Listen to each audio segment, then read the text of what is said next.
क्या कर रही है। सेडवा के बुरहान का तला में पहुंचकर पूर्व राज्य मंत्री गफूर अहमद की माताजी के निधन पर शोक सभा में शामिल होकर अपनी संवेदनाएं प्रकट की है एवं उनके परिवार को ढांढस बंधाया है। इस दौरान मंत्री ने स्थानीय प्रतिनिधियों से मुलाकात कर क्षेत्र की समस्याएं जानी और जल्द निराकरण करने का आश्वासन दिया। पत्रकार से बातचीत करते हुए राज्य मंत्री हरीश चौधरी ने कहा कि सरकार जनहित के कार्यों को लेकर गंभीर है। टिड्डी को लेकर किसानों को आश्वासन दिया है।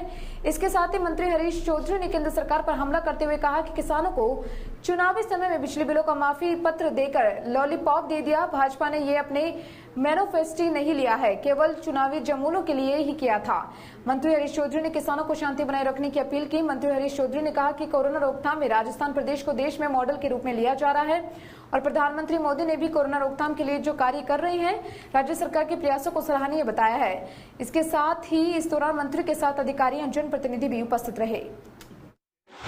और आपके माध्यम से मैं किसानों को भी ये संदेश देना चाहता हूँ कि आप भी सतर्क रहो और आपके सहयोग से ही हम लोग टिड्डी को आगे नहीं बढ़ने देंगे अगर आई थी तो। एक सब बहुत बड़ी अभी आंदोलन चल रहा है, किसान आंदोलन, जो कि जोधपुर के पास में अभी बिजली को लेके, जिसमें किसानों की मांग है कि जो कोरोना में 6 महीने के बिजली बिल की माफ़ी का और जो अनुदान दिया गया था 833 रुपये, वो सरकार ने ख़त्म कर दिया है। क्या सरकार किसानों की मान रही है या फिर इसको ऐसे कैसे रखा जाए? भारत सरकार के तरफ से जो पैसा राज्य सरकार को देना था हर क्षेत्र के अंदर, और विशेषकर जो भारत सरकार ने अभी प्रावधान किया है कि आप अतिरिक्त उधार ले सकते हैं, 3.5% तक का था और 5% तक का उन्होंने प्रावधान किया। उसमें ये शर्त लगाई है कि जो रिफॉर्म है जो ऊर्जा और बिजली के क्षेत्र के अंदर, वो अनिवार्य तौर के ऊपर आपको करना चाहिए।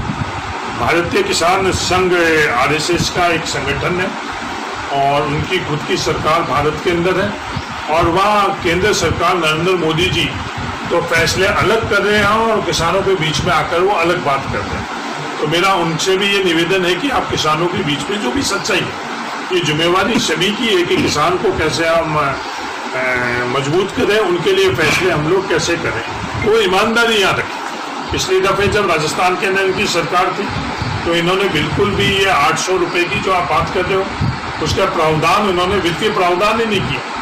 सिर्फ जब सरकार जाती हुई इनको खुद को दिखी उस समय उन्होंने ये घोषणा करी। वित्तीय प्रावधान करना अनिवार्य तौर के ऊपर जरूरी है। तो आज ये लोग जो बात कर रहे हैं उनसे पूछना चाहता हूँ, जो आपने फैसला किया वित्तीय प्रावधान आपने किया या नहीं किया?